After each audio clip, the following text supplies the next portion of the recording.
Okay. Good evening, everyone. Good evening. Good evening, everyone. Good evening. I'm Rebecca Price with the Nashville Public Library's Special Collections Division, which is right upstairs on the second floor and home to two of Nashville's beloved community spaces, the Civil Rights Room and the Votes for Women's Room. If you haven't visited those spaces yet, I invite all of you to return and explore these places that tell stories and share experiences of Nashville's rich and diverse history. I want to welcome everyone here tonight for the second program in this year's season of Then and Now, the history of Nashville's minority communities, presented by Vanderbilt University. Nashville Public Library Special Collections is honored to host this series and are thankful to all of you here tonight and for those watching live on YouTube. As such, please be mindful that we are recording tonight's program. Also, please remember to validate your parking ticket if you parked in the library garage, which will validate up to 90 minutes. The validation machine is located at the main circulation desk in the lobby. Before we begin tonight's program, let us be reminded that we occupied the ancestral and traditional lands of the Cherokee, Shawnee, Choctaw, Chickasaw, and Creek nations. We are humbled and we honor all the ancestors of this land on which we meet today, from the elders who have gone before to the generations to come.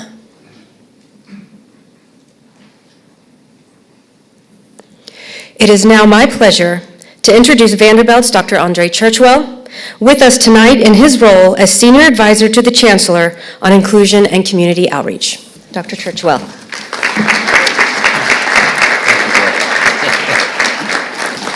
Thank you, Rebecca. Welcome, everyone, tonight. Thank you for attending our program. This is our 8th program, 6 last year, and this is the 2nd for this academic year. This is on the history of our minority communities. I see many friends and past audience members from our previous programs out here, so I did recognize folks sneaking in the back here. Our initial focus in the last year's programs was to highlight the histories of our larger minority communities here in Nashville. But from that beginning, we have planned to continue to turn the globe to examine our smaller minority communities, who are just as equally important and have added to this culture significantly.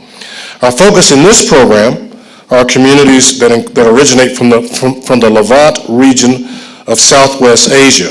This would include Turks, Kurds, Syrians, Lebanese, Jordanians, Israelis, and Palestinians. The more programs we develop like this, the more I become aware of the broad and extensive diversity of our city and region, and how we are truly a melting pot benefiting from the culture, arts, food, religion, and music that adds to the growth of our multi-ethnic tapestry quilt. As in past programs, we are aware of ongoing global and regional conflicts around the world that affect us all, particularly many of our minority communities, particularly many minority communities attending this particular event. You know, with this understanding and acknowledgement, our focus here tonight is to review our Nashville history and the growth of this city through the lens of this burgeoning minority community from Levant. With the growth, as you may know, with the growth of our communities from the Levant region, we have become a home for the largest Kurdish population in America. This represents a real change in Nashville's demographics, particularly as a kid growing up in Nashville for certain. Tonight, following our usual template, with the help of my co-host and moderator to offer opening remarks to Samar, research professor of political science and law at Vanderbilt University, co-chair of the Vanderbilt Program on Unity and American Democracy, and founder and CEO of Millions of Conversations, we will begin with a brief review of the history of the Levant region. This will be presented by historian Leor Halevi, the Holland N. McIntyre Chair in History, Professor of History and Law at Vanderbilt University. Leor will be followed by my good friend and colleague from Vanderbilt University Medical Center, Najia Boomerang. Naji is Professor of Surgery, Chair Emeritus in the Department of Surgery at Vanderbilt, who we've asked to come to offer a personal perspective from a long and extensive vantage point as a community leader here in Nashville from this region. Before our historians speak, I'd like to have words of welcome and context from Samar. Samar Ali.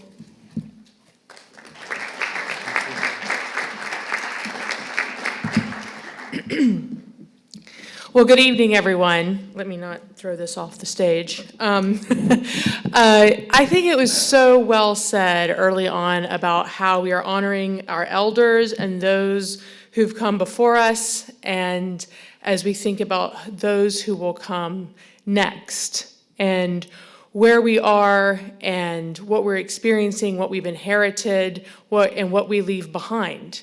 And this context really does matter, and I think that one of the best ways that we understand each other is through stories. And we come at these through our own experiences, different vantage points. Some of them are agreed upon, some of them are not. I think that also can get to the difference between what is truth and what is fact.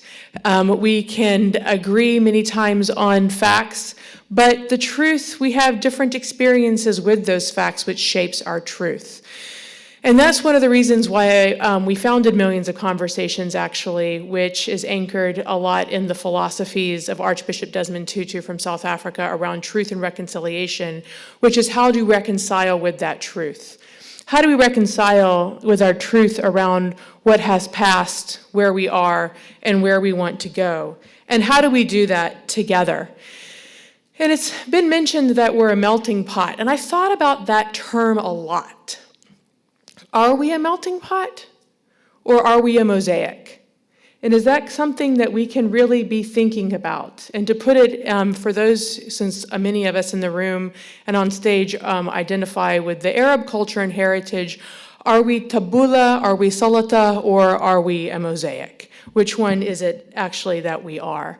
And I've been also thinking about this a lot as my own identity, my blended identity is as a Southern Arab woman with a Palestinian Syrian heritage that grew up in a rural, small town. And there's been a lot of feelings and emotions and reassessment of what that identity means multiple occasions this year for a whole variety of reasons, from what's going on overseas along with what's going on right here in our own country and our relationship to our identity and that sense of belonging. So I've definitely, and I don't think I've been alone in this, I think many people have shared with me in this reflection on what does it mean to belong in America today, what does it mean to belong as an Arab in this world today, and what does it also mean for myself to belong as a Muslim in this world today with all of these different touch points.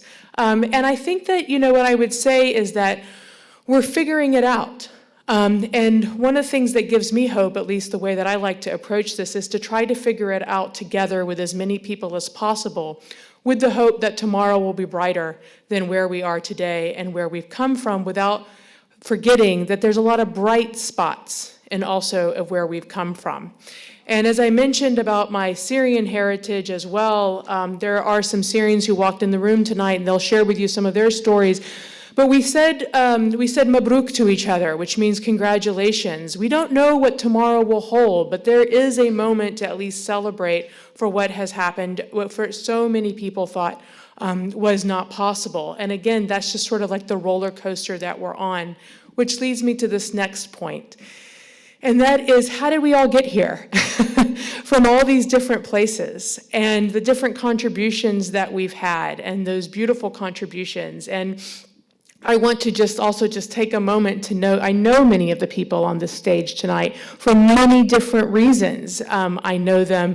And one of the people that I've known for the longest is Dr. Naji Abu Amrad, who I grew up calling Ammo, who is good friends with my father. He lended him the book, The Corsican, many years ago, many decades ago. And I grew up hearing about these stories of somebody who had shared a heritage with us an hour away from our hometown. And that felt very special to us to feel that that connection, to feel that connectivity, especially as someone who grew up as a third culture kid between America's heartland and the Holy Land.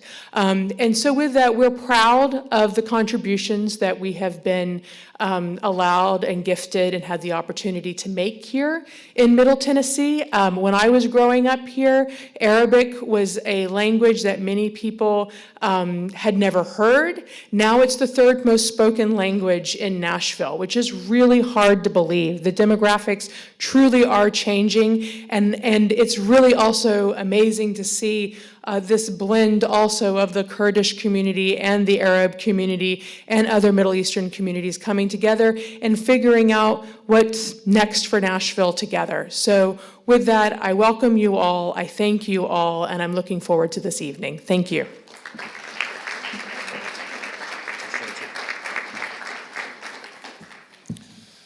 Samar and I go back a long way. Her family landed in Waverly, Tennessee. I don't know if you know where that is. That's about 2 hours west of here, a farming community, notable because of McEwen and the floods here recently in the last few years. But it really is a great example of a family, Arab family landing there. Her parents were physicians, and in my early career at Vanderbilt, I would go out to Waverly to do a clinic out there and see patients referred by Maysoon Ali, who was a meticulous physician who just demanded perfection from me, and man, I had to really step up for her. But her dad was an amazing surgeon doing surgery. Her daughter. That's right, exactly. And so her father was an amazing surgeon doing outpatient surgery there on site in his surgery center.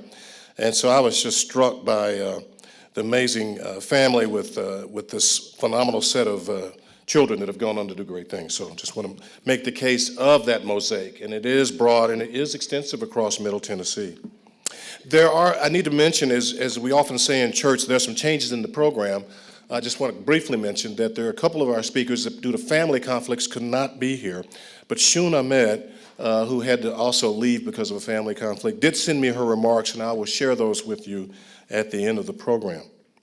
I need to add that we have another partner this year, the Engine for Art, Democracy, and Justice at Vanderbilt University. This is a program founded by recent MacArthur Fellow and Vanderbilt University faculty member, Professor Maria Magdalene Campos-Pons, artist extraordinaire. She and her team have joined us because in the concept of justice can be manifest in many ways, and art in its many forms can be used as a tool to express justice, whether it be painting, poetry, prose. And so they will offer us their insights by either curating books or artists to share their works here in the coming programs. I might add, you'll see for this particular program, our very first curated set of books from the library are out on the stand out there. Rebecca and Grace Ali, who's the curator for Dr. Campos-Pons' program, have chosen some excellent books that represent authors who come from the actual Levant region. And so those books can be checked out of the library. Moving on, we will go back to the historians. The program is a two-parter. We have our historians, both Leo, who is a professor of history, will give us an overview of the Levant region and its history, and then we'll have Naji come up with his years of experience in living here in Nashville and seeing great change occur in Nashville, share his personal ideas and history of Nashville and what he has seen occur. So we'll start with that, and then we'll end the second half of the program by having our community leaders, who I'll introduce later, to come up and share their brief stories of 5 minutes. And I have a watch counting here, 5 minutes. There we go. And we'll do that in the second half of the program. But I'll start with Leora, please.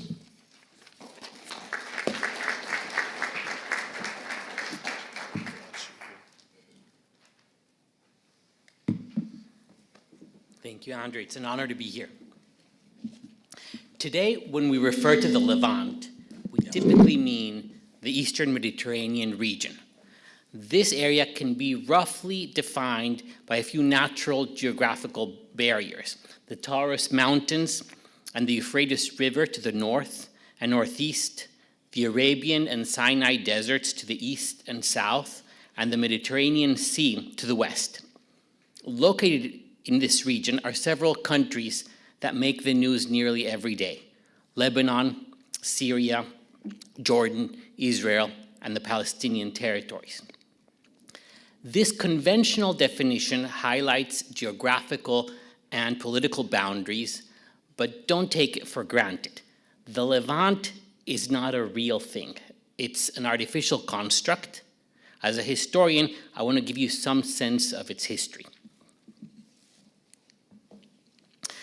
The term itself, the Levant, derives from, well, either the Italian levante or the French lever, words that mean to rise or a rising. In late medieval and early modern times, it came to refer in Europe to the lands east of Venice, the Orient, where the sun rises, or West Asia. There's never been much precision about what to include and what to exclude under this Eurocentric term. It entered into English usage in the late 15th century. We're in a library, so it seems appropriate to talk about an old book. André, a 16th century Franciscan priest and cosmographer, wrote one of the first books to use the Levant in its title. It's an account of his travels in the Levant. Originally, it was published in 1554, and I found a copy on Google Books from 1556. That's what I looked into, just to see what did he include under the term the Levant. And he had, as you might expect, chapters on his visits to Jerusalem, Bethlehem, Damascus, Aleppo, but also extensive coverage of Egypt. He had chapters dedicated to the pyramids, the pygmies, the Nile and its crocodiles. This is not the book that he's most famous for. He also wrote a book of his travels to South America, and it had as its title something about the singularities of the French Antarctic. Anyway, in early modern times, the Levant was largely used in a commercial context to refer to the Eastern Mediterranean lands where European merchants traded. The most significant example of this usage comes from a joint stock English corporation, the Levant Company. It was formed in 1592 with the merger of the Venice and Turkey chartered companies. Like them, it had the privilege of operating as a trading company with special exclusive rights granted by a royal charter. In the coat of arms, you can see how shipping goods was its main business. Note how Levant or Turkey are used there interchangeably. Levant Company men were known as Turkey merchants. So you see here the extent to which the Levant was, then at least, an artificial European construct. What did the Levant look like far back in history?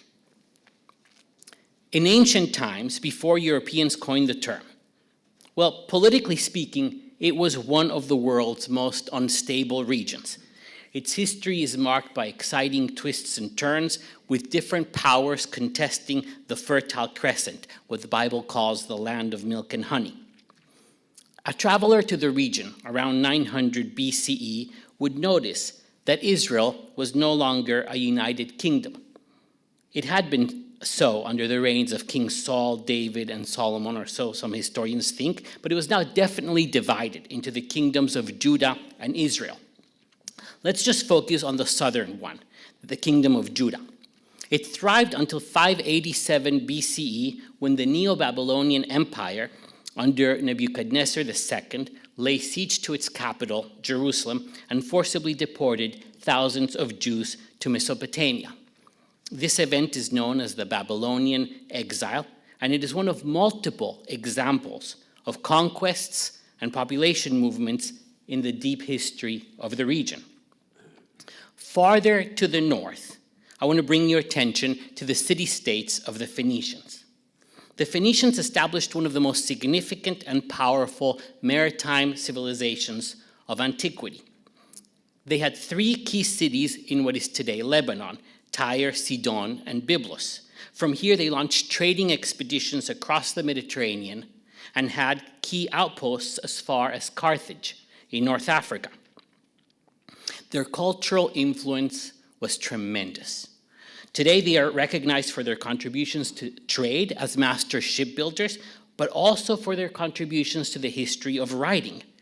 They created and widely disseminated a consonantal alphabet that would serve as a model for Semitic writing systems.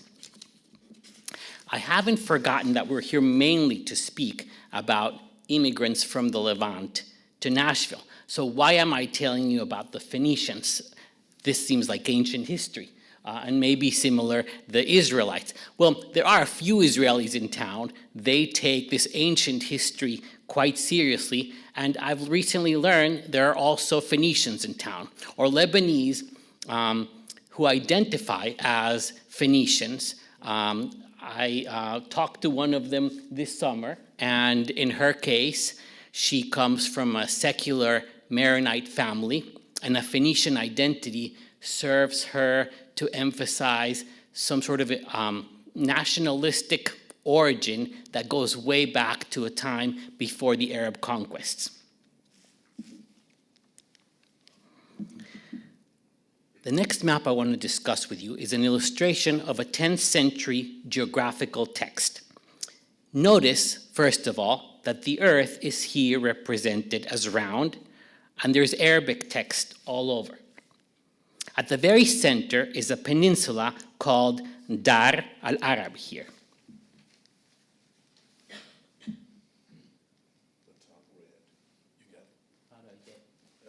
Oh, there it is. You got it. There, that.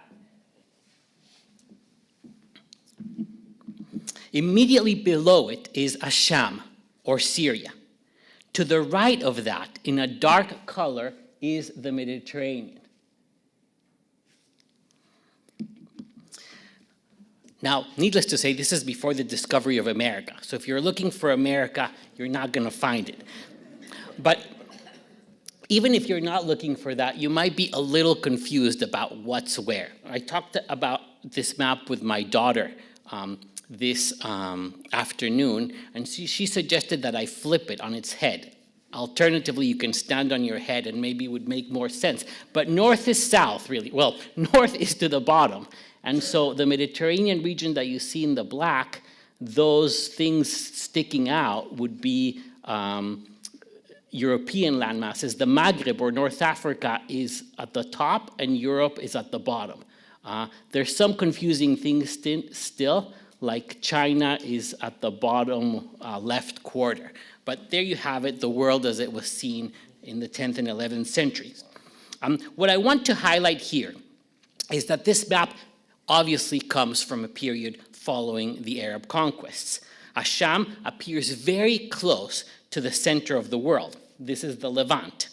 The Arabs conquered Damascus and Jerusalem in 634 and 638, respectively. And gradually, Arabic emerged as the dominant language in the region, also among the minority communities there. Today, the vast majority of Levantines speak Arabic and identify as Arabs, and it's a legacy that we can see even in Tennessee today, as Samar was saying, and as I recently noticed from looking at WPLN News, an article from 2022, there are 27,000 speakers of Arabic statewide in Tennessee, and it is indeed the third largest language here. When looking at maps of the Levant, it's important to think about when they were created, by what established or aspiring power, and for what purpose. Take a look at this 1935 map created by France's Bureau Topographique.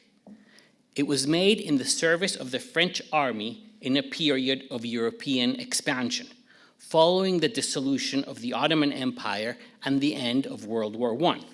Thanks to the infamous Sykes-Picot Agreement between Britain and France, these European powers decided how to divide the Arab provinces of the Levant.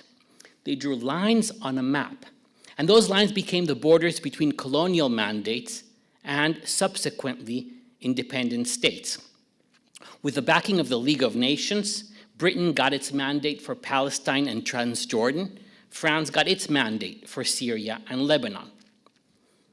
The region was populated by numerous different groups representing different ethnicities and religious movements. To control it politically and militarily, the French army wanted to have an accurate map. That way it could figure out where it could find sympathetic or loyal subjects and where, by contrast, rebellions might break out. The model in mind was definitely a kind of mosaic. Named here, as you can see, are the Kurds, represented in the orange checkered regions to the north. That matters to Nashvillians since we have here, as many of you know, Little Kurdistan, the largest Kurdish community in the US. You will also see in gray-blue the Maronites, the Syrian Christian ethno-religious group, some of whose members here in Nashville identify as Phoenicians. Many other groups appear as well. For instance, here and there, notice the pockets with vertical orange lines. Those are to show the regions where the Alawites were, the clan that was in power in Damascus until last week. The map that you see here on my last slide is from December the 6th. It's not even a week old, and it's already passed into history. Within a day, it was already an outdated representation of the advances of the rebel army, Hayat Tahrir al-Sham. Soon after, Damascus fell, and with that, there would be a need for a totally new map. The headline was already a fatalistic one. It was drawn with the expectation that the situation would soon change yet again. And I guess that's the lesson I'd like you to take from this brief overview of the region. When you think about the political boundaries of the Levant, there is only one constant: flux. Maps serve to make political claims. The powerful have used them to affirm their dominion, the territory that is, at least in theory, under their control. The powerless have used them aspirationally to imagine the contours of a future state. Both have looked to the past for precedence and legitimacy. But if there's one thing that we can expect in the future from the study of the past, it's this: that the map of the Levant will continue to change, sometimes in radical and unexpected ways. Thank you.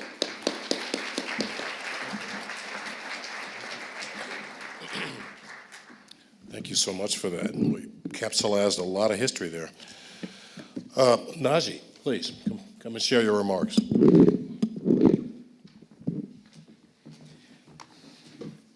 Thank you very much. I'm a little bit confused at the moment whether I should call myself as Lebanese, Phoenician, Middle Eastern, Levantine, so you can call me anything you want. But deep inside, I refer to myself as from the Middle East, and I refer to the Middle East as the center of civilization and commerce and religion.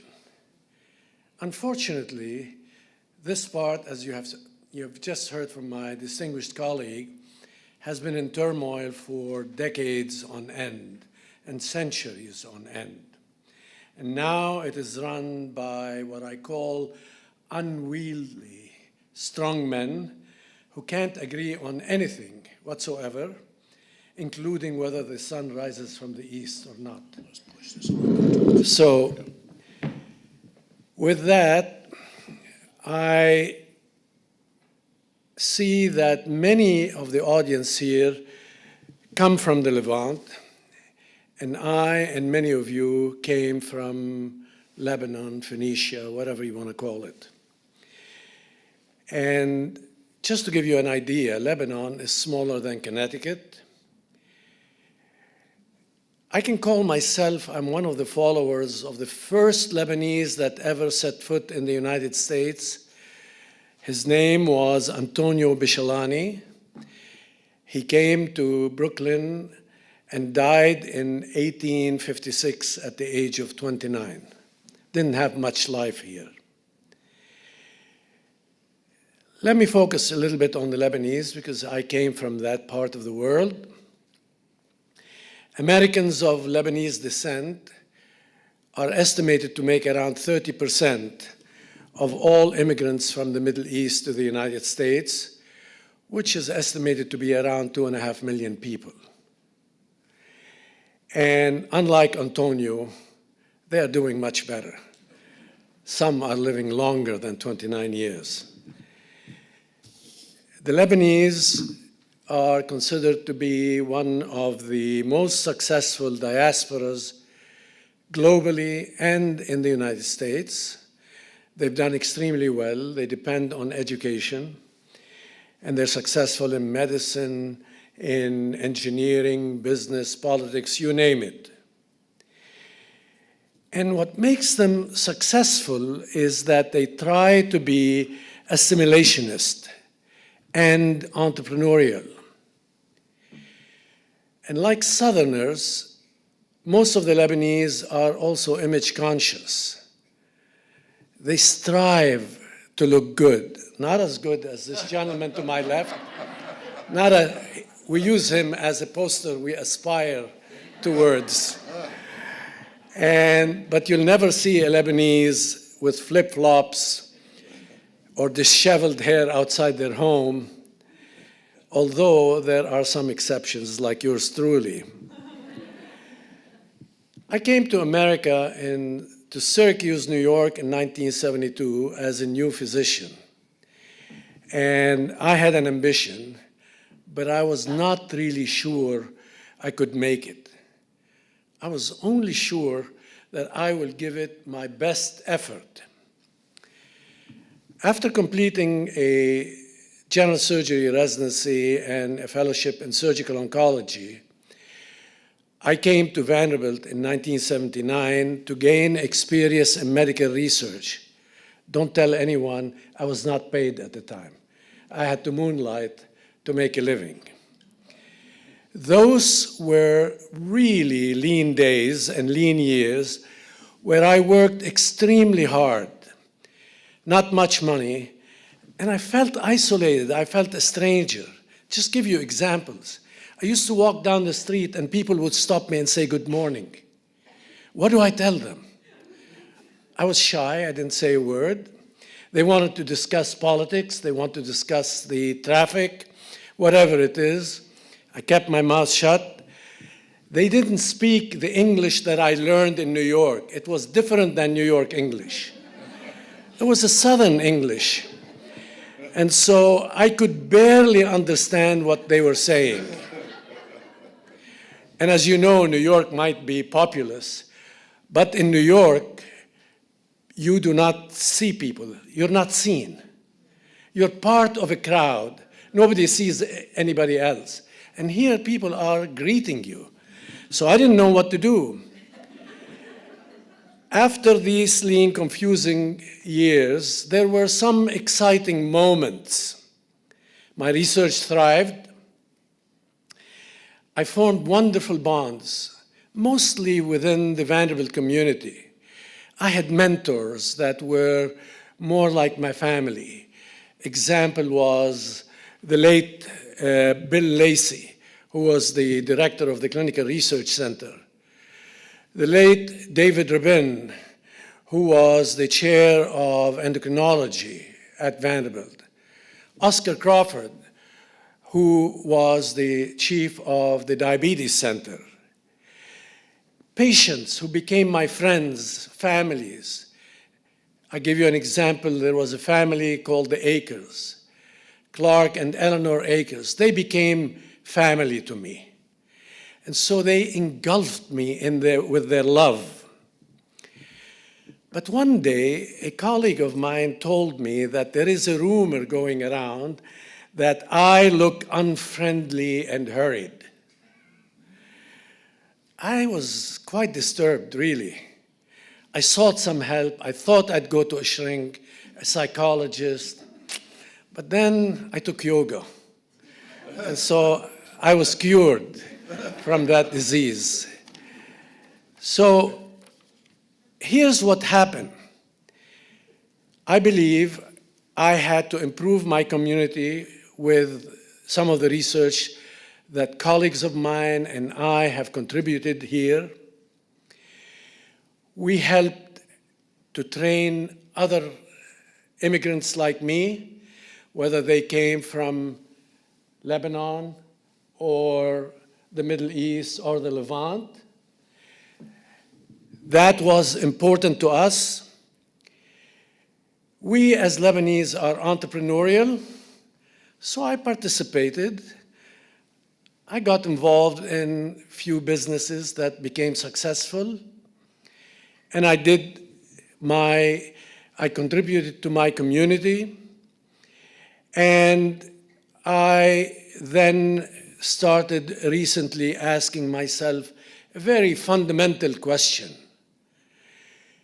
And the question is, could I make the same journey today? If I were put in this part of the world, can I remake it the same way it was important for me to make it? I can tell you America was built, in my opinion, on people from very diverse cultures who worked hard and formed their own but well-integrated communities. At this point, the American journey is changing, and we appear to be at a crossroad. I accept the change, but I hope, sincerely hope, it doesn't lead us to racism and xenophobia. While many might look at assimilationists like us as a shortcoming, I think this is short-sighted. Assimilation is critical to adaptability, and it gave me the opportunity to claim I am proud to be an American of immigrant background. Thank you.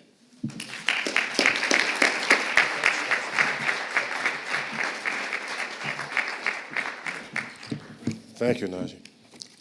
So we're going to continue our journey on stories. So we have a group of notable community leaders who different occupations around Nashville and Middle Tennessee from this region, who have origins from this region, who will share their stories as part of that growing tapestry of coming from the Levant or that region has done for them and brought them here, and what they've done to change Nashville, both through their successes, challenges, and their also future visions. We'll start with Tim Ozinger first. Tim, co-founder and president of Oz Arts, Nashville, and president of Oz Family Cigars. Did you bring me one of those? Or? No. Okay, all right.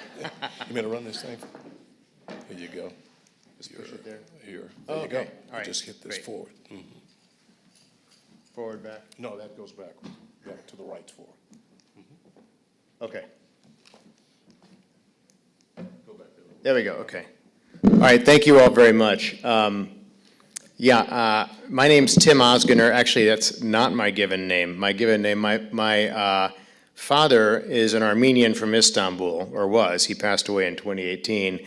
And my mother, who's still living, is born and raised in Istanbul, Turkey, so she's Turkish. So my given name was actually Murat Nuran Ozgener, but when I went to school here in Nashville and the teacher was going down the roll, she would be like, Brent Ball, Billy Brubeck, Jim Hill, Bill Murat, who the hell is this? You know, and I'd be like, so my best friend, this is a true story, his name was Timmy, Timmy, so I was like, well, he's my best friend, he's a cool guy, I like him, so I'm gonna change my name.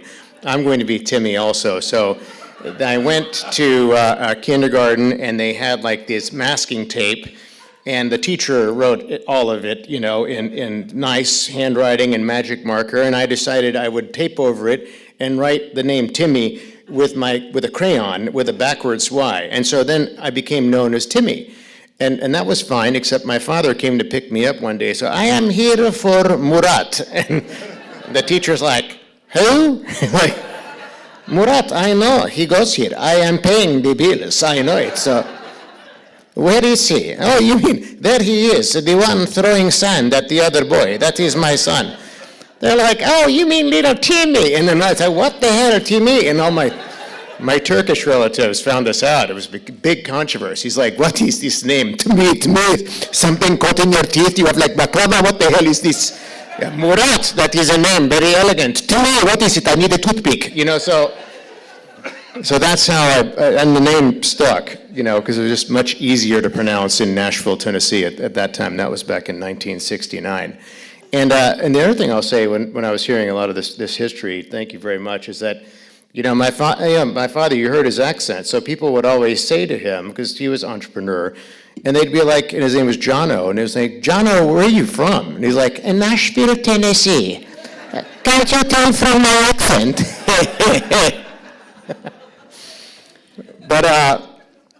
But yeah, so I mean, I was proud to be born and raised in Nashville, Tennessee. I think it's been a great community, and I have to say thank you all very much for doing this. We were talking earlier over the lovely dinner that we had about how Vanderbilt has been really a magnet for a lot of the diverse cultures that have come into Nashville, and my parents are like one of the reasons they came to Nashville was because of Vanderbilt. That we would not have been here for it. So we're big appreciators and acknowledge what Vanderbilt has done for the community. So I have a few photos. I don't want to take up too much time because I know a lot of people have to talk, but that's a photo of my father and mother. My dad went to Columbia University to get his master's in mechanical engineering. My mother was a Fulbright scholar going to Bank Street College of Education, studying early childhood development. So she went back to Turkey, and her aim was to open up K through third, like preschools over there.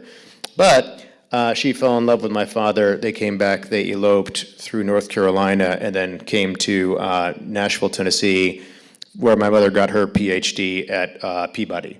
And then after she graduated Peabody, subsequently, she was offered a job at Tennessee State University. So she worked at TSU for 30 years, training teachers that would go into Title I to teach K through third, kids. So I'm really proud of that background. My father, you mentioned entrepreneurism, and I think that's like, one thing that we have in common is that being an engineer, he loved these meerschaum pipes that were from Turkey, which is basically like, fossilized crustacea that form this mineral. But he thought the engineering, it used to be the pipes, you would shove them in and pull them out of wood pipes, but for meerschaum, it would crack. And my father's like, whoever engineered this is a loser. I will do it myself. So he did it so you could twist in, twist out the pipe. People liked it. They started calling our house in the Hillwood area or Westmead, and they said, we want your pipes that have your initials on it. So he carved his initials on the stem, which were CAO. My sister and I, we were subsequent to child labor. That's how I lost all my hair, I think. And we were working in the garage. We grew up earning allowance. He's like, you want money, work for it. So we would work in the garage of our house, doing stuff. And this is when my mother graduated from Peabody to get her PhD.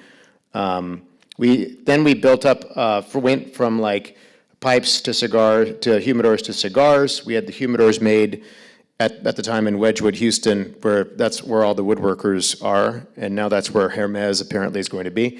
But this is our cigar brand, which we built to be an international cigar brand where we had distribution in 60 different countries. And we had cigars made in Nicaragua, Dominican Republic, and Honduras. So we built the business, and then we sold the business in 2007. We weren't looking to sell it, but there was a lot of legislation on the horizon, and all of our equity at the time was in tobacco. So we said, well, let's do that. But and this is one of our, he became a pretty popular brand. So that's at a consumer show. But then we decided to turn our warehouse into a nonprofit contemporary arts center. We were inspired by art movements that we saw in Miami and Brooklyn, Los Angeles, San Francisco.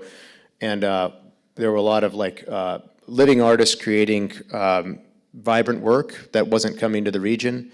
So we decided to, rather than just sort of, sit on our hands and be proud of what we've done in the past, we wanted to play it forward and contribute to our community. So we started Oz Arts back in 2014, and it's a 501c3 nonprofit contemporary art center. I invite you all to come to see the shows that we do over there. We bring artists from all over the world. We just had a group in from New York called the Wooster Group that Francis McDormand and Willem Dafoe came from, and then we have an artist coming from the Congo next month, from Seoul, South Korea, and all over. So very proud of what we've done. And I think that, and then we brought in Renee Fleming at one point in time. And this is Philip Glass when we brought them to Ozart. So we bring in a lot of contemporary luminaries, and I invite you all to come. And I thank you very much, Dr. Churchwell, for, I can always try to compete with you, but that's why I wanted to wear a little bit of a cashmere jacket, but you're the king, so thank you very much. Whenever he invites me to something, I say yes, but thank you all. Thank you. Thank you, Tim. That's great. We're going to hear from Kenan Al-Rafai, who's a high school, I think chemistry teacher in Rutherford County High School District. She's going to come up and share her story, her family story, and her journey. Kenan, please. Put it where you want it to be there. Good evening, everyone. I think I'm going to be the shortest history because my story is just 10 years old. But before I start, I just want you to excuse me if I'm not very focused because of what's happening in Syria. I haven't slept well for probably a week, just on the news, days and nights, following, talking to my family in Syria, making sure everyone is safe. Of course, we're so excited about what's happening, but we can't sleep from excitement. So let me start with my story. I came here as a refugee, not a refugee, as a visitor, and I got asylum, and that was because of the war in Syria. First, let me start. It's truly an honor to be here with you guys today to share my journey, which I call the journey of resilience, hope, and perseverance. 10 years ago, I arrived in the United States alone, living behind my 2 children, ages 6 and 8, in Lebanon with my parents. At that time, my husband was in Istanbul, Turkey, trying to find his way to reach Europe. Because, when you get out of Syria during the war, you can't go back because of what was happening. And we were both trying to find a way to rebuild our life. I arrived in here and again back to Vanderbilt because I had a visa alone without my family to visit my brother who is a neonatologist in Vanderbilt. Excuse me. I left my kids who again were 6 and 8 at that time with my parents in Lebanon, my husband in Turkey. My heart was heavy with pain of separation, but filled with hope for a better future for my family. 9 months after my arrival, I was granted asylum and finally able to begin the process of reuniting with my family. It was not easy. It took 2 long years because my children were able to make it to the United States. My husband's visa was delayed. He spent an additional 2 years to come home. Those 4 years felt like an eternity, but they were also time for immense growth and determination. The challenges we faced were many. The first was the language barrier. To build a life here, I knew I had to learn English. I arrived in the United States 10 years with 0 English. I joined several churches that offered ESL classes, doing my best to attend as many as possible. Without proper documentation, I did not have a driver license. So I relied on buses, and you all know buses in Nashville, to travel across Nashville. Literally, it took me sometimes an hour and a half to reach a church that takes 5 minutes in car just because I had to ride buses.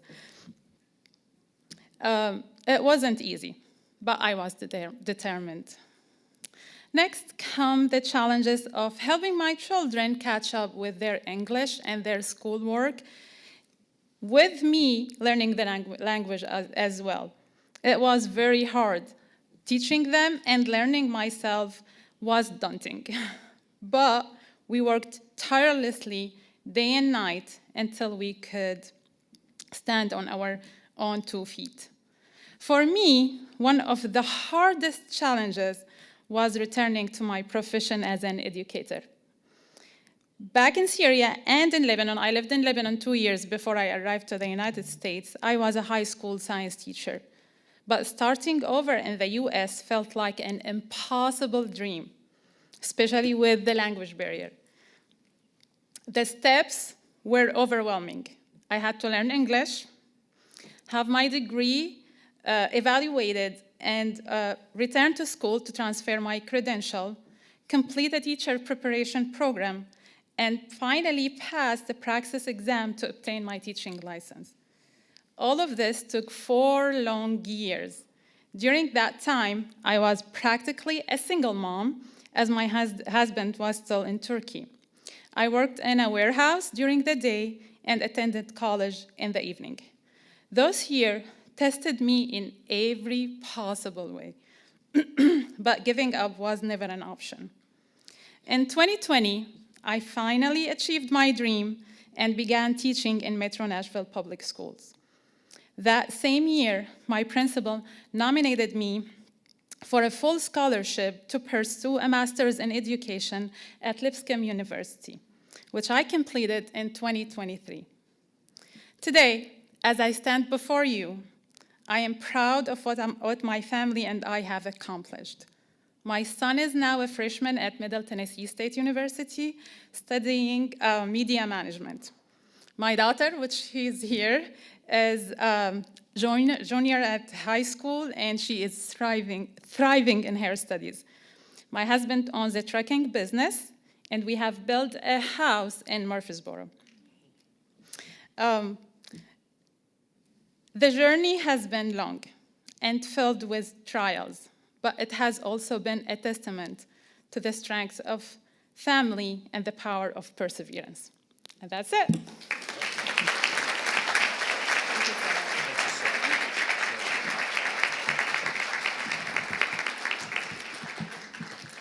Thank you, Keenan. It's a great story. Next, we have Gina Nakad-Apsi. Gina is Assistant Professor of the Practice of Civil and Environmental Engineering at Vanderbilt University. But I have to disclose one thing. We actually thought about asking Gina's husband, Tarek Apsi, who's a cardiac surgeon at Vanderbilt, but I would be, once again, conflict of interest, Tarek. So I had to have you sit in the front row and have your much smarter wife come up and actually tell the story. And he's nodding his head, yes, that would be the right thing to do. So Gina, please come up.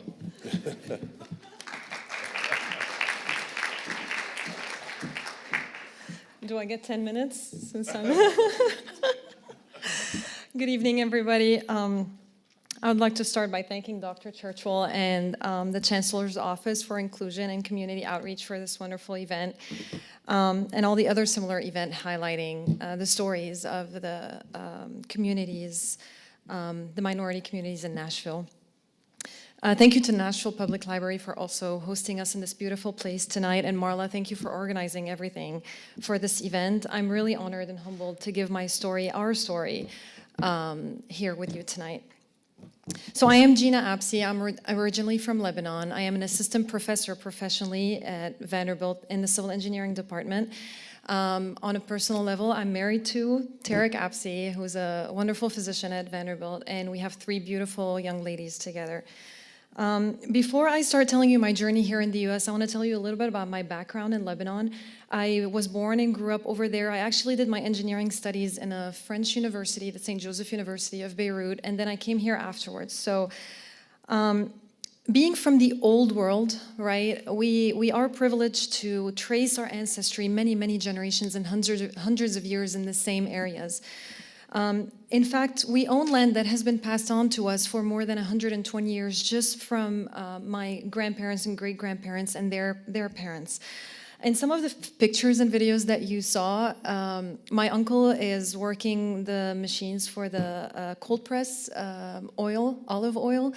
That is housed in the basement of my grandparents' house. They have an arched stone house, and that's where they started that business, and it's still running for generations in our family. I was born in a town north of Lebanon called Zgharta, which is very hard to pronounce, but you can see it on the back of my car.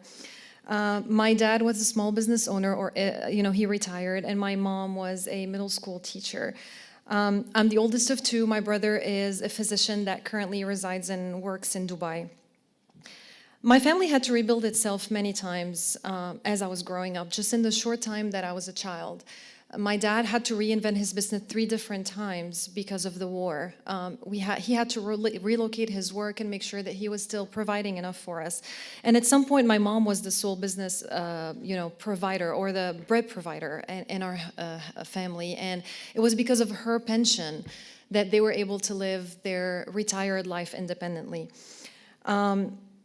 I loved my country of birth. And in fact, when I graduated with my master's degree in Lebanon, I was determined to stay there. Like, I was going to rebuild the country. I was going to be the civil engineer that was going to fix all of these problems, the community worker that is going to stay there and help.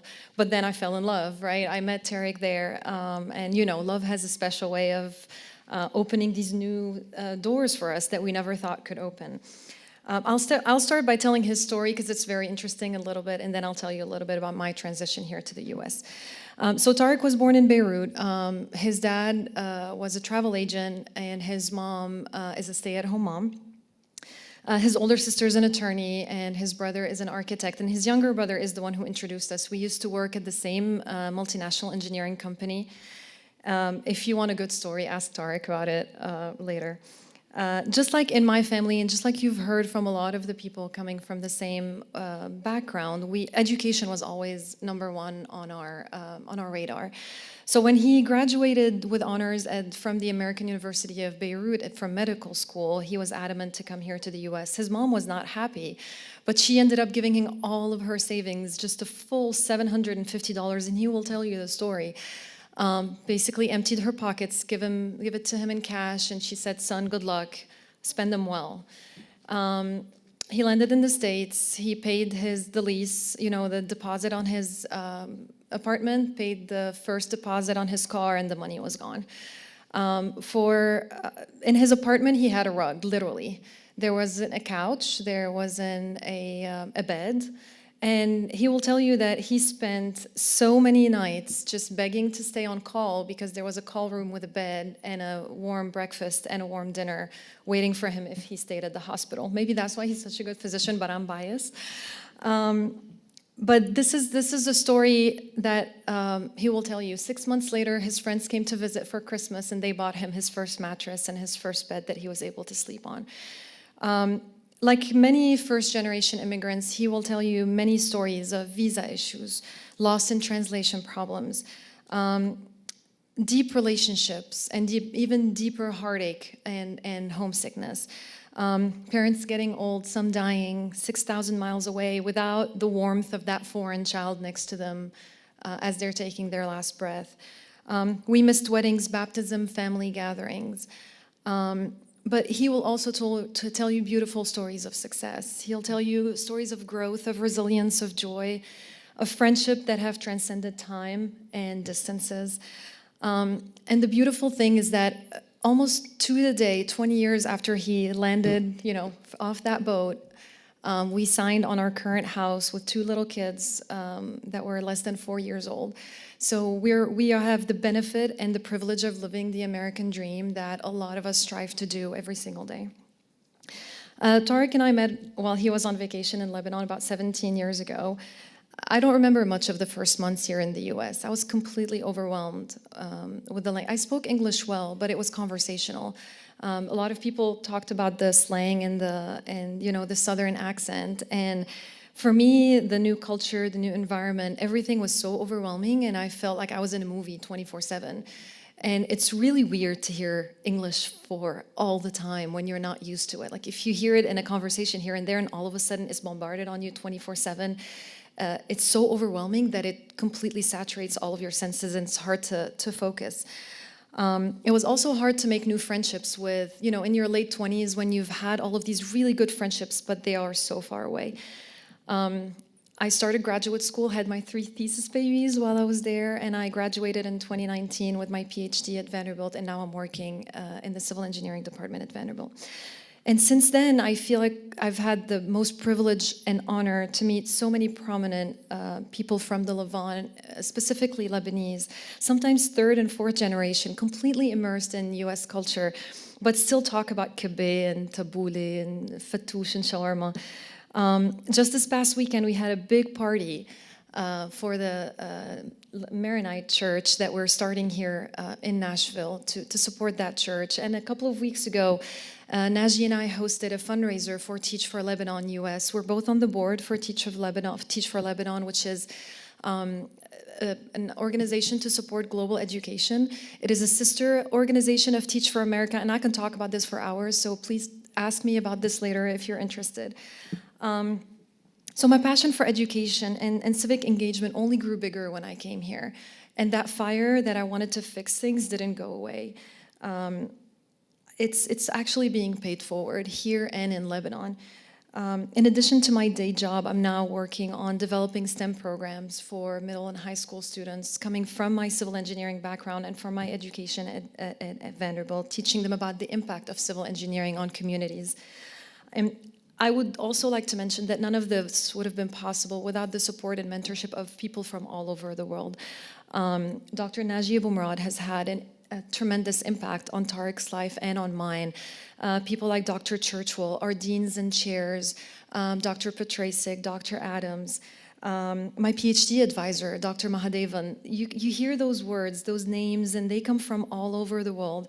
In this beautiful hodgepodge that we have over here, it's really very enriching and induces so much growth. And as our generation pays it forward now, we're able to serve the Nashville community, but we're also able to help our community of birth back in Lebanon. It is really a privilege to have two homes, the home where you were born and raised and the home that adopted you and helped you grow to your full potential. They're both really very precious. We carry our traditions and we melt them with the traditions that we learn here in the US, and we end up giving this beautiful twist, to our lives and to our children's lives. I'm really honored to be part of this community in Nashville. And the most beautiful thing is when I look around and I see the younger generation immigrants coming in, I feel so proud that what they're doing is even better than what we are doing, and they're going to surpass us in the future with the things that they have to offer and the impact they're going to have. Thank you for the opportunity to speak tonight and share a part of my story. Thank you, Dr. Churchwell, for organizing this event.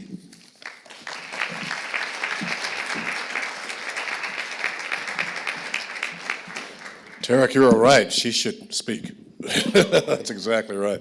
No, I really thank you for sharing that story, Gina. You don't get many opportunities to do this publicly, but one thing about Tarek, which you don't get a chance to say public, is that he has really committed himself to learn to become a very preeminent valve repair surgeon. And I, as a cardiologist of 40 years of practice, I can't tell you how hard that is and how very few people can achieve the kind of amazing quality, recurrent, repetitive quality in doing mitral valve repairs or heart surgery that Tarek has. But it's clearly from watching him as a resident and a cardiology fellow and hearing more of the background of his deep, deep commitment to work ethic, and I can see where that all comes from, my friend. So there you go. Next speaker, boy, this has been a rich discussion. We're going to have Makal Sidki Yahu, who's going to come up. She's a teacher at the Akiva Jewish Day School. She's going to share her amazing story too. Please come up, Makal.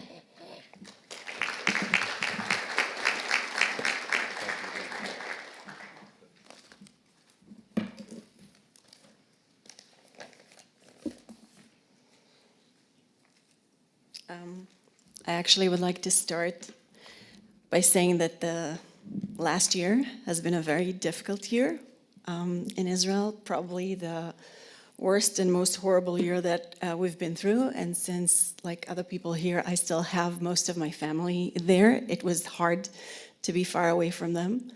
And I think if ever there was a time when I felt like I needed my community's understanding and support, it was this year. It is now. I was born in Israel, a small country about the size of New Jersey, 50-something years ago, to my parents, Gina and Avram Weiss, Holocaust survivors that immigrated to Israel from Europe as kids after World War II. My dad was born in Yugoslavia, and my mom was born in Russia.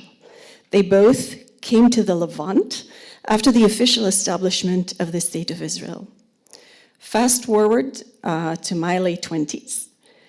I was a student in graduate school for expressive art therapies when I met the love of my life, an Israeli musician who was living in New York at the time.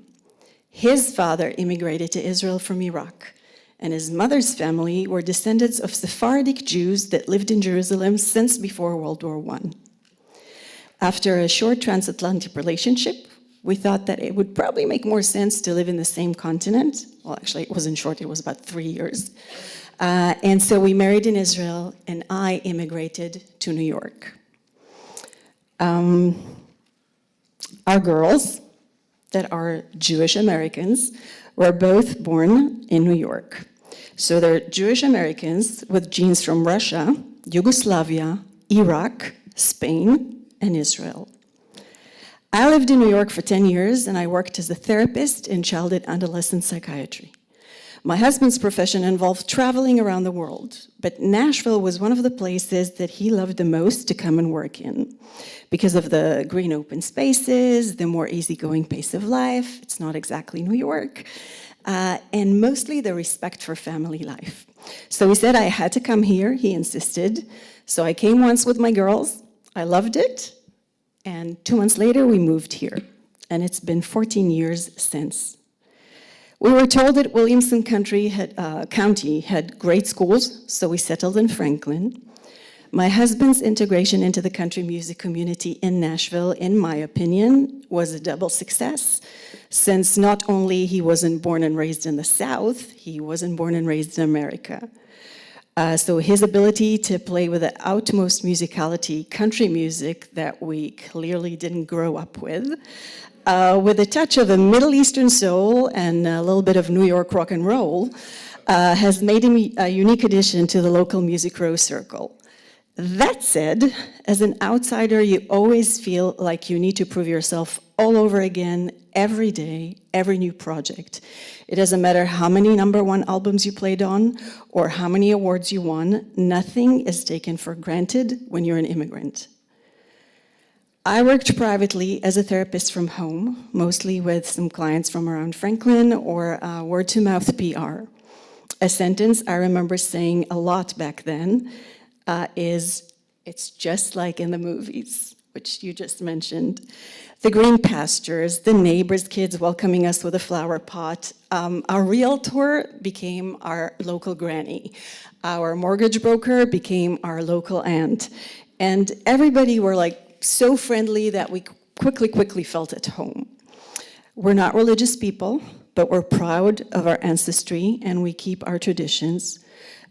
We took our girls to different synagogues on every holiday, and we felt welcomed every time, even though we personally didn't affiliate with any one particular congregation. I always invited my non-Jewish neighbors to celebrate my holidays with me. They sat around our Passover Seder table, and they read the Haggadah with us, the story of our exodus from Egypt, from slavery to freedom, and they invited us to celebrate their Thanksgiving and Christmas with them. There was a general sense of support and care for us and for our homeland, including a very common response after asking where I'm from. "Oh, I always wanted to go visit there."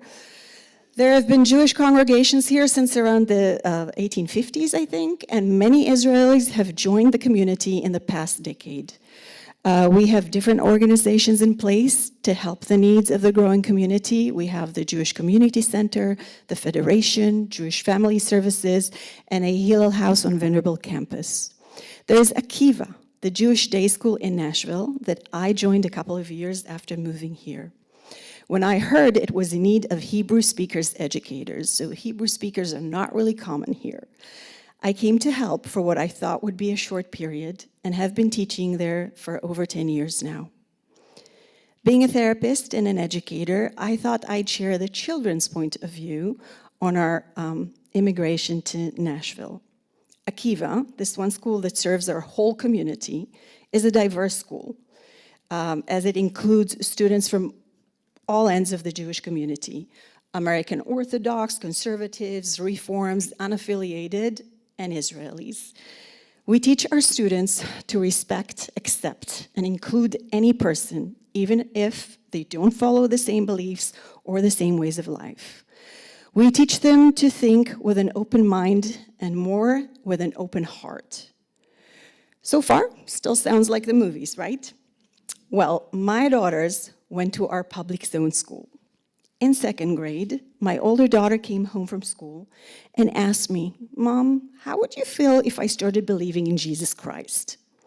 We had an interesting conversation in which I challenged her to read and learn more about something before she decides to follow it. Just make an educated decision and not choose to follow something just because all your friends do so.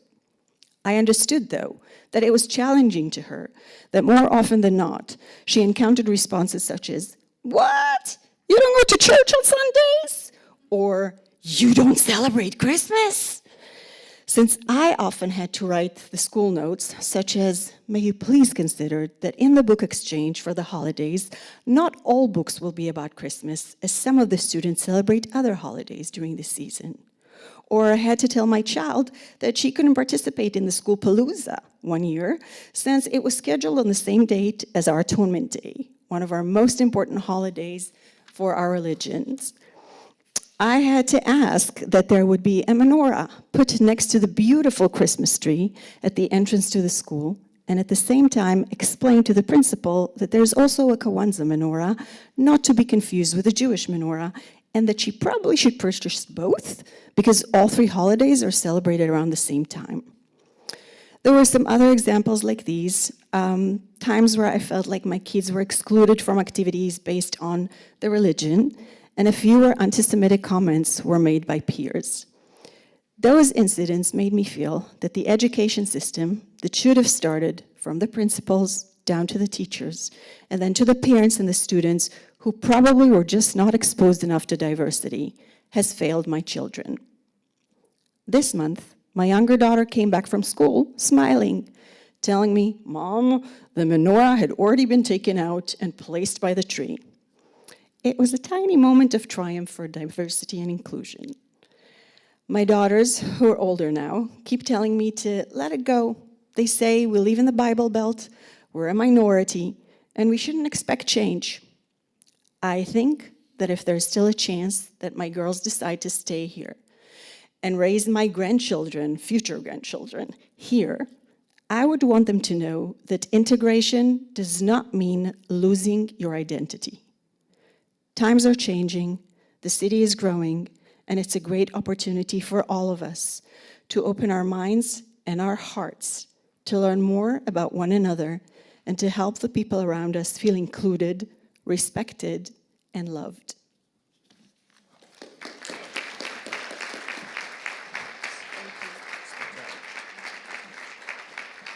Wow. Thank you, McCullough.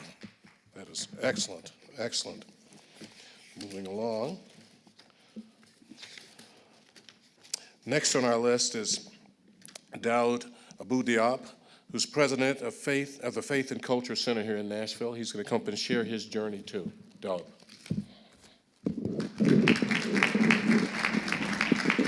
This thing is rolling. I'm going to put it right here. It's rolling. Yeah. Thank you. Good evening. Thank you, Dr. Churchwell. Thank you, Marla, for all the communication. Not too much communication, just perfect. When I get home, I'm going to have to tell my wife that she was right on point. I overshared, if you saw some of those pictures on the slide earlier. She usually says I overshare, and I did. I want to congratulate all the Syrians in the room for your newly found freedom.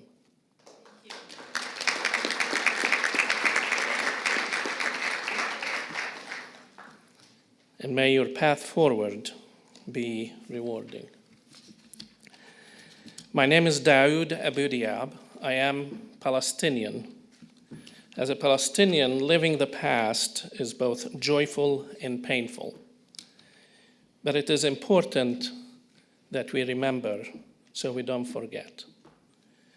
The earliest memory relayed to me of living in Palestine was when I was 40 days old, when the 1967 war broke out. Israeli soldiers stormed our home and demanded all family members to line up against a wall. A soldier fired but missed, thankfully. The soldiers were called to tend to another location. Fearful, my family headed to caves in nearby hills. We were fortunate to not become refugees. We returned the very next morning. My mother says that the pot on the stove was still cooking. The good news is we had a meal when we returned. 2 to 3, 4 years later, my uncle was accused of taking part of the resistance to the occupation. The military court ordered the demolition of our two-family villa. For the following 12 years, the rubble from our home became our playground. Our neighborhoods in Jerusalem were segregated.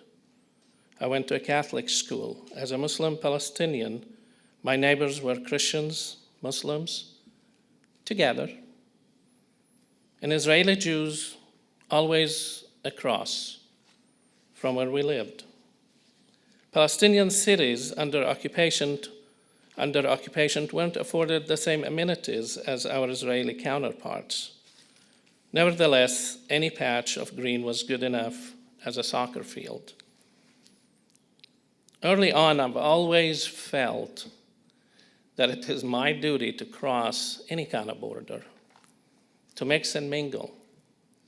And maybe one of the few in our community who actually played along with Jewish kids. I wasn't aware of that trait at the time.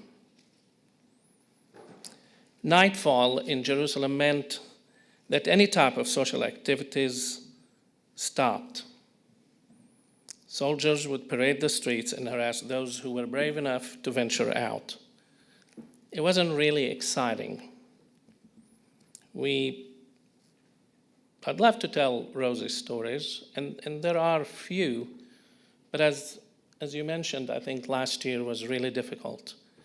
And so I'm sharing what's on my heart right now. As Palestinians, we endured restricted mobility, access to water, due process, and resources. In fact, every aspect of life was impacted by occupation. Our towns, villages, cities were disconnected from one another in so many ways that living in community with one another was at a minimum. Nevertheless, what I recall is Palestinians being resilient, good neighbors, and families took care of their own. I can still smell the air of Jerusalem, unlike anywhere else. The jasmine, the sea breeze of Haifa, Jaffa, and Gaza. I can taste the Jerusalem cake and falafel, the Nablus knafe. Interestingly, so do my 3 children who live in Middle Tennessee and frequently go to Jerusalem Rebar restaurant, our caterer today, to get a sample of that. I attended college at Bethlehem University for 1 incomplete semester. It was common practice for the military government to shut down Palestinian universities until further notice in response to student protests of the occupation. At 18 years of age, I joined my older brother in the United States for reliable and a timely education. I wanted to finish in 4 years, not 20. I met my wife, my current wife, Robin, and later on, I completed my master's in Health Services Administration, worked a couple of years in Arkansas, and then my wife and I expecting our second child, we moved to Columbia, Tennessee for a job. We didn't know many people, but soon enough, my wife, saving money at the local mall, was able to come to know a few Muslim families. It didn't take long for us to decide to lease space for congregational prayer. In 2008, this received attention of members of the Christian identity movement, an Aryan nation split off. 3 young Christian men burned our center down with homemade Molotov cocktail bombs. They were apprehended and received a sentence of 5 to 15 years in federal prison for hate crime. A small but diverse group of only 75 in Columbia, Tennessee, Muslim, Christian, Jewish, immigrant, and even members of the farm in Etheridge, showed up for a vigil the following Saturday. That day gave me the resolve to announce that we would rebuild in the same town. I soon would learn that what hate felt like as I sat immediately behind one perpetrator of the firebombing while he was being arraigned in court. He literally didn't know me from Adam. Since that day, I believe I have become much more highly sensitive to the trauma and pain of other minorities and targeted groups.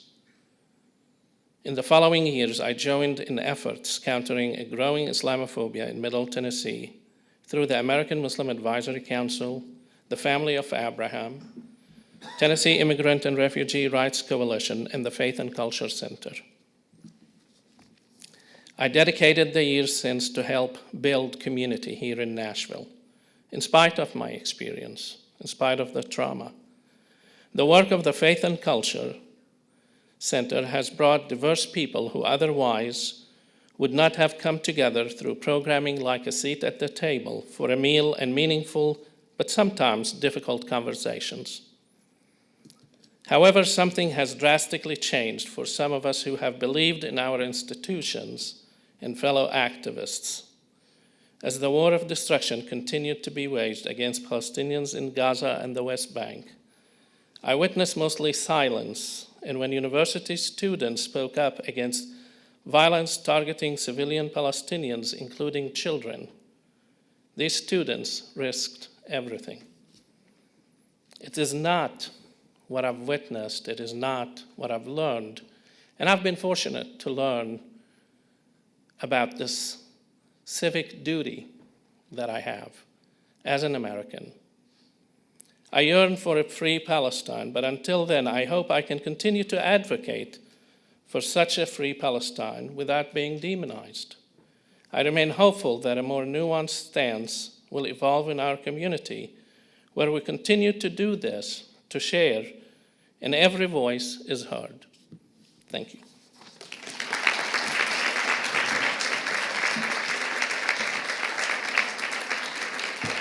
Thank you, Joab. Our last speaker, seems to be a theme, is a cardiologist from Murfreesboro, Ahmed Abu Halama, Associate Professor of Cardiology at Vanderbilt, who I had the great opportunity to write his promotion letter, serving our university and our cardiology practice in Murfreesboro, Tennessee, in a magnificent way. Abu. Thank you. Abu, if you noticed. So I'm sure that you all know that 3/4 of the Middle Easterners are Abus. But that's the only name that I'm known for in Murfreesboro as Dr. Abu, because when I try to tell them, say Abu Halime, it becomes, don't go there. So it's a privilege and honor to be with you here today. First, Gina, let me just correct you or something. I've been with Vanderbilt, honored to be with Vanderbilt for the past 20 years, both me and my BFF and beautiful brother, Dr. Absi, which I know before Gina had the privilege of improving his life, becoming his best half, actually. But Gina, even when he became a cardiac surgeon, making money, he had only one couch also. I promise you, because he was so lazy to go out buy one. He was waiting for you to build that house. Thank God you built it. Of course, we've been under the umbrella of our Mukhtar, Naji Abu Murad, and if you know Arabic, Mukhtar is the head of the village. That makes me and Tariq Absi the village people, right? Ladies and gentlemen, I have two people here in this room that they had, and they still have a huge impact on my life. One of them ran away probably. No, he's back. So these two people, actually, Big Pops, as I call him, which is Dr. André Churchwell, and the other gentleman is the wonderful professor of cardiology, Warren there. These two people, they have a huge impact on my life, not only as a career as a cardiologist, but as a person too. And I cannot tell you the amount of stories I can share with you about my experience with them being my older brothers. They, more than just being my mentors and my teachers as I was trained at Vanderbilt. I've been with Vanderbilt for 20 years. But actually, they've been overlooking my shoulders for the past many years, emphasizing something I believe in, which is inclusion. I fooled Wally Claire really good and under Churchwell to recruit me as faculty, so do Tariq. They will regret this for the rest of their lives, but that's fine. I remember, and I'm going to tell you, when André was asking me about coming to talk to you about my challenge, or what challenge I faced. Well, let me start by saying this. You're talking to a person that I believe in inclusion as just part of my DNA, and God is my witness, I mean it from my heart. I remember a few years ago, I was trying to recruit one of my fellows, which is one of our partners now, Dr. David Danzer. He's from African-American descent, an interventional cardiologist like me, to recruit him to come to Vanderbilt Heart Murfreesboro practice, which I'm the director of now. And I went to Wally, I said, I want to recruit David Danzer. And he said, are you sure about this? I said, yes, I'm sure about this. Because obviously my accent. David is African-American. We have other two partners from Indian descent. And on top of this, you're talking to the chairman of the board of directors of the Islamic Center of Murfreesboro, the most controversial mosque ever built in the United States of America, if you followed the news 12 years ago. It was all over the place on CNN, aired twice at 9 p.m. Eastern Time with Anderson Cooper. It was a hissy fit. So, and that was in Murfreesboro, where yours sincerely is. And I'm bringing my African-American partner there. I went to Pops, I remember. I said, Wally is concerned about me getting David Danzer. I don't know if you remember or not. And he said, do it, because they will see the quality of your work, guys. And they need to learn that we have to be one people. Well, I promise you, if you have Vanderbilt Reporter News, André published an article about Vanderbilt Heart Murfreesboro, which is the busiest outreach practice of Vanderbilt Heart. Thank God I'm privileged to be the director there with wonderful partners. More importantly, that article talked about the most diverse practice of Vanderbilt Heart, hands down. That's what I believe in. Diversity. Name any skin color we do not have in Vanderbilt Heart Murfreesboro. Name any religion, name any ethnic gender background, whatever you want, I have it. This is the way we practice. This is the way we roll. The challenge 2 years ago happened, which a lot of you here actually face this challenge, but you might not be recognizing it. I want you to open your eyes for this. David Danzer, I'm sitting in the cath lab at Vanderbilt. David calls me and he goes, would you please cover me next Wednesday for 2 hours while I go for our Division of Cardiology minority dinner? I said, say what? He goes, our Division of Cardiology minority dinner. So we have a minority dinner in our wonderful division of, how on earth I was not invited? I will cover you, dude, that's fine. Then I spoke to our wonderful fellow Victoria, now she's a cardiologist in Colombia. Well, she was the organizer of the dinner. I was like, Tori, how on earth I was not invited for that dinner? I'm Jordanian from Palestinian descent. And she looked at me, she said, because you're white. I said, come again, sister, I'm what? She said, you're white. According to the US Census, let me show you, people from Jordan are white people. I was like, this is really interesting. So I am white, according to the US Census, but I'm not having all the privileges of some of the white people they have. Let's just face it, guys. My name is not John. I don't have blue eyes, all right? I have fair skin. Well, I can tell you that when my son was applying for medical school, he came to me and he goes, okay, here's a question, ethnic background.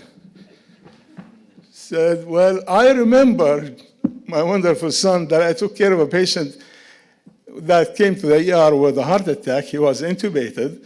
I took him to the cath lab, fixed his arteries. 2 days later, he woke up. We got him off the ventilator. For the first time, I'm meeting him. And after I spoke to him, and I said, thank God you're fine, etc., etc. I'm leaving the room, and he says, gracias. So I looked at him, I said, what did you say? He goes, gracias, in Spanish, thank you. You're Mexican, right? I said, well, add that to it. I'm fine with that, dude, no problem. Thank you, thank you. So, well, my son, I'll tell you what options you have on this paperwork? And he goes, well, there's white, there's Hispanic. I was like, why Hispanic and Spanish? Okay. And there's African American. I said, well, this is the challenge. Where is Levant there? Where is Middle Eastern? Well, all of you guys, or half of you from background like mine, you look at this paperwork application for a job, for college, for medical school, you see this, and I promise you, chicken, Caucasian, white, whatever. But are you treated that way? You just face it. My wife is fair-skinned. My kids are Tennessean, born and raised in the beautiful state of Tennessee. But after December 7, they were cussed at in the street by an ignorant person, of course, saying, go back to your country. Did you even talk to the kids? They have no accent. I remember my oldest son, I told him, count 1 to 10 when he was 5.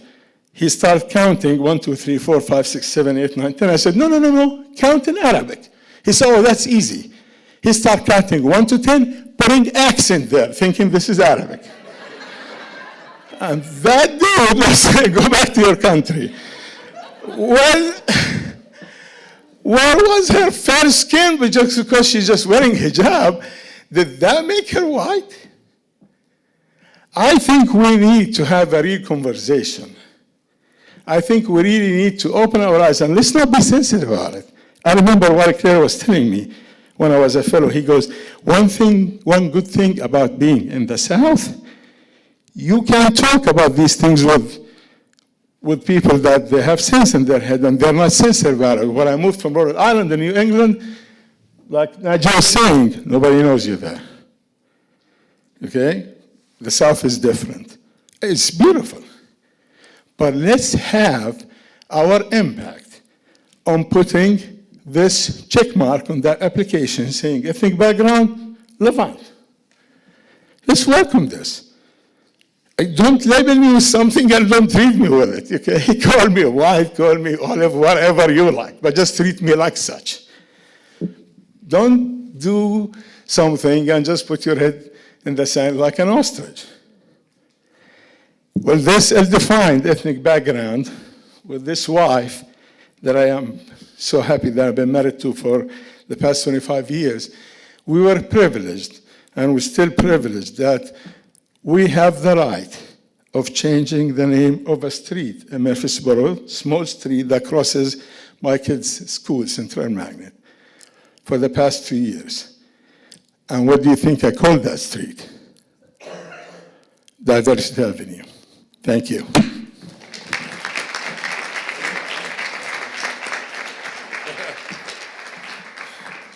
Thank you, Abu. Thank you, sir. Boy, what a great cardiologist, what a great storyteller. We're running pretty close on time here.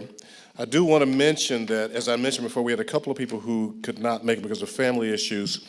Shun Ahmed is a recent Vanderbilt graduate and a member of the Kurdish community who is a star student at Vanderbilt and started a program called the Program Director for Adroit, which is a math enhancement program that works directly with the Metropolitan Public Schools at the elementary school level, and she developed that and is running that program. She can't be here today because of a family issue, but she was going to talk a little bit about her Kurdish background, but I'd like to read a couple of things about that she wrote that I think is important.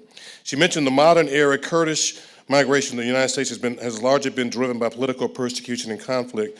The Kurdish community's connection to Nashville began in the 1970s and 80s when refugees, particularly from Iraq, fled Saddam Hussein's regime and resettled through U.S. refugee programs.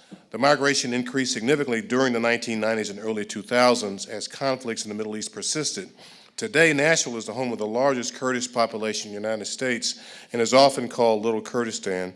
And she mentions, I hope y'all all come, in quotes, to the Salahuddin Center that's in South Nashville. There are many elders there that can give you a lot of comments and information about local history. The Kurdish community has successfully preserved its cultural identity while contributing to the city's economic, social, and cultural development. Kurdish-owned businesses, restaurants, mosques, and community organizations have enriched the fabric of Nashville, creating a multicultural environment that exemplifies both resilience and integration. Festivals, language programs, and cultural exchanges ensure that younger generations maintain a connection to their Kurdish heritage while fully participating in the American society. As I close today, I want to thank all of my community members and my historians on the stage. Could we please give them a hand, please, for their time and commitment?